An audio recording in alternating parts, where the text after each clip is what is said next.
sais, on n'a plus fait ça depuis longtemps. Allez, tu viens? Oh oui. Allez. Voilà, c'est bien. Doucement, tu te calmes, tu te calmes. Voilà, ça y est, bien. Oui, super. Bien. Nous avons des chiens visiteurs ici. Nous avons suivi, moi et mon mari, une formation de 2 jours. Donc pour le chien et pour nous-mêmes aussi, parce qu'on ne peut pas faire n'importe quoi pour aller dans les homes.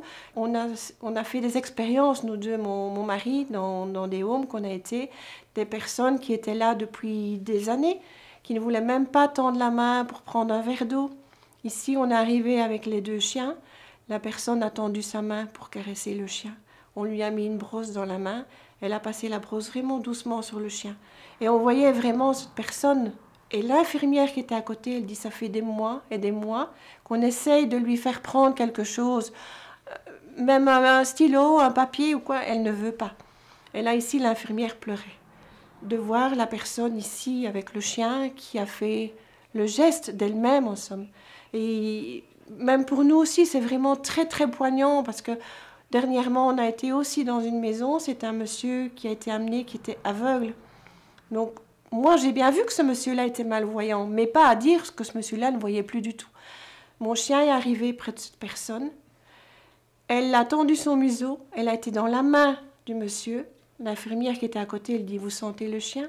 Le monsieur a dit oui. Il a eu un grand sourire.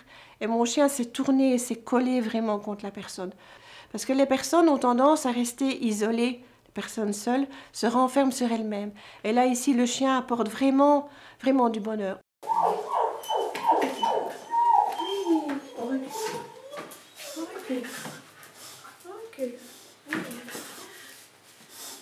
Super, bien ça. Je dis, il ne faut rien leur apprendre aux animaux. C'est vraiment du spontané. C'est vraiment formidable. Dans une autre maison aussi qu'on a été, une personne, elle n'arrêtait pas de pleurer. Et sa compagne lui disait, mais arrête de pleurer. Mais elle était tellement contente de pouvoir toucher un animal, parce qu'elle a eu des chiens en étant plus jeune et tout. Elle se retrouve là toute seule, isolée. Donc elle n'a plus ce contact-là. Et rien que de voir l'animal, elle pleurait. Le gros problème que nous, on a eu en refus, c'est toujours le problème de l'hygiène. On nous dit, voilà, un chien, ça a des poils, ça perd ses poils, c'est pas propre. Nous, ici, on parle beaucoup du chien, parce que moi, je suis dans le chien, je connais énormément l'animal, mais il y a des personnes qui peuvent avoir des oiseaux, des lapins. Il y a une maison de repos que je connais, ils font rentrer un Shetland. Donc un Shetland, pas chien, un cheval. Et une expérience qu'on a eue aussi, une maison de repos, qui nous a dit, on ne sait pas si on va voir beaucoup de monde qui vont descendre, parce qu'il y a beaucoup de personnes qui ne veulent pas quitter leur chambre. Et quand ils ont vu l'annonce des chiens, même les personnes responsables de la maison de repos a été vraiment étonnamment surprise de voir le nombre de personnes qui est descendu des chambres pour avoir le contact avec les chiens et voir les chiens. Et hop, oui, statue. Pas bouger. Tu restes. Pas bouger. Tu croises. Et... Allez, l'autre. Doucement. Croise. L'autre. Croise. Et ce que nous, on a remarqué beaucoup aussi, c'est que les personnes nous posent énormément de questions. Ce que le chien mange, ce que le chien, s'il faut aller beaucoup au vétérinaire, les soins que ça peut procurer. Mais je dis, il y a une approche, et là, on voit vraiment que les personnes ont envie de parler. Ils ne restent plus renfermés dans leur chambre tout seuls. Ils viennent vers nous, ils viennent vers le chien, ils nous posent plein de questions. Et ça, je trouve ça vraiment formidable. Le contact de l'animal qui vient vers la personne, parce que bon, ici, nous, on arrive, les chiens sont lâchés, et ils choisissent d'eux-mêmes, ils vont directement vers les personnes qu'ils ont envie. Et il y a des personnes on voit, ils sont un petit peu réticents parce qu'il y a peut-être une crainte aussi de l'animal.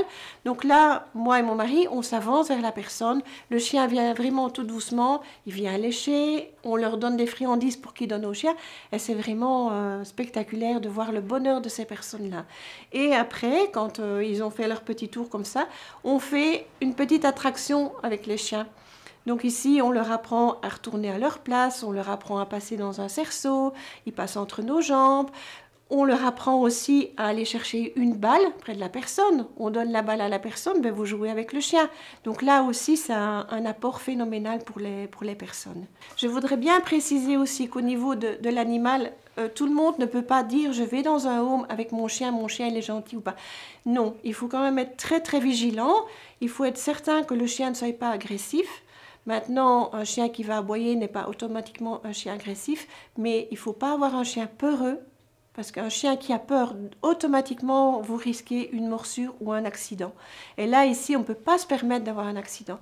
Aussi, ce que je veux préciser pour l'animal est suivi près d'un vétérinaire qui a vraiment une feuille de soins de santé en précisant bien pour les maisons de repos que l'animal est sain et en pleine santé. Il faut aussi savoir que pour avoir un chien visiteur, on ne peut pas dire voilà, on a un jardin, on met le chien dans le jardin, on ne s'en occupe pas. Non. Moi ici, même mes chiens, je vais les mettre dans le jardin, ils vont rester 10 minutes tout seuls, ils remontent près de nous. Ils ont besoin du contact humain. On ne peut pas dire que voilà, on laisse les chiens, on fait n'importe quoi. Non, le chien, il doit être accompagné. Et c'est du travail qu'on fait à longueur de journée. Ici, il doit continuer à voir du monde, autant en extérieur qu'en maison de repos. Il doit pouvoir, on est dans un marché, pouvoir se laisser caresser. Il y a des enfants qui crient, il doit savoir accepter. Il y a quelque chose qui tombe, il ne doit pas avoir peur non plus. Et c'est un travail, je vais dire, que nous, on ne peut même plus appeler ça un travail pour nous, parce que c'est vraiment quelque chose qu'on fait au quotidien. Et les chiens sortent, ils vont courir dans les bois, ils vont s'éclater. On a fait des concours d'agilité avec eux. C'est des chiens qui ont besoin de bouger. Parce que si on a un chien qui est tout le temps à la maison, qui ne bouge pas, le chien, il n'est pas bien. Couché, couché, couché, couché. T'es mort. Bien, super, ça c'est bien. Voilà, c'est bien. Tu passes? Oui, passe. Passe. Le chien, il a besoin de 8 heures d'activité pour dire qu'on a un chien qui est heureux. Donc maintenant, il faut voir les personnes qui ont un chien, est-ce qu'ils sont prêtes à donner 8 heures d'activité à leur chien. Vous pouvez voir aussi des informations sur ma page Facebook. Donc c'est Dominique Gouverneur. Ici, c'est mon en-tête, c'est un chien, bien entendu, comme vous l'aurez compris. Ce que je m'occupe beaucoup aussi, c'est de la rééducation canine. Parce que beaucoup de gens, croyant bien faire, vont dans des clubs d'éducation. Et ici, en club, ben, c'est tout le monde la même chose. On travaille les chiens tous pareil. Si maintenant le chien il est trop difficile, on lui met un collier étrangleur, on passe au collier à pic. Certains clubs, c'est au collier électrique même. Donc ici, j'ai eu des chiens qui sont venus museler, collier à pic. Mais je dis non, mais c'est pas ça. Super. C'est bien, 3, oh 2, 1 pour le clic. Donc voilà, ici je vous montre ce que c'est du clicker. Ça remplace le oui c'est bien du maître. Parce que dans le oui c'est bien du maître, on n'a pas toujours la même tonalité de voix. Donc on pense être de bonne humeur, mais on n'y est peut-être pas toujours. Que le clic, lui, hop, il clique, il fait toujours la même tonalité. Ouais. Et je trouve qu'il faudrait vraiment instaurer et accepter que les personnes qui doivent aller en maison de repos, qui ont un animal, qu'on leur accepte leur animal. Parce que la séparation est très dure pour la personne, mais on ne pense pas non plus à l'animal. Et là maintenant, on fait beaucoup pour la protection animale, et il faut se dire que quand ils sont séparés de leur maître, c'est des chiens qui sont malheureux.